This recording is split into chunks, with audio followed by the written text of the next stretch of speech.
In this video, I am going to show you how to configure Digisol DG-GR6821ac Wi-Fi router. For this purpose, we need to log in the router with username and password. The default username and password is admin.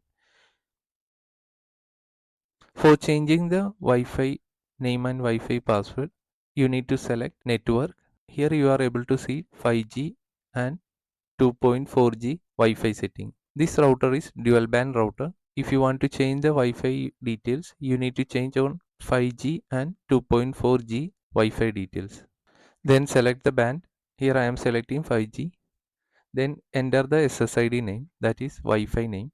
If you are already connected with the same Wi-Fi, your device will be disconnected once after saving the settings. Then enter the new SSID name.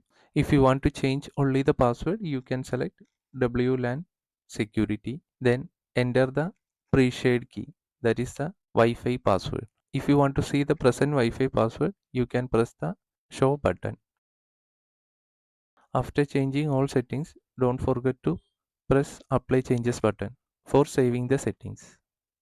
The same way you can manage 2.4G Wi-Fi settings.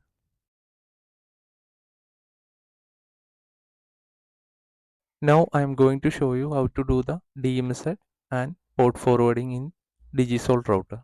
For this purpose, you need to select the applications, then press the DMZ. Here you need to select the DMZ host enable option, then enter the DMZ host IP address. Then press the apply changes button. Now the DMZ is enabled.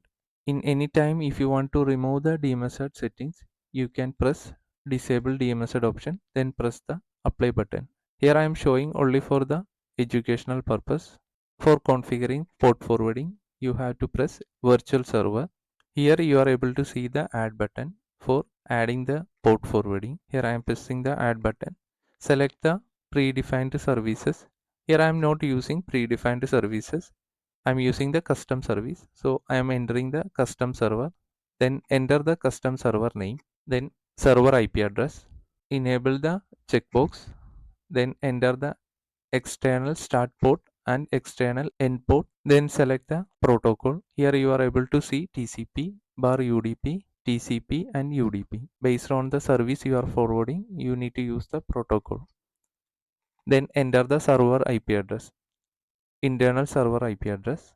Then enter the server port. Here you need to select only the starting port of server. The ending will be automatically selected. Then press the save apply button. Now our port forwarding is added. If you want to delete the port forwarding, you can select and then press the delete button. Thank you for watching this video. If you like the video, please press the like button, share and subscribe.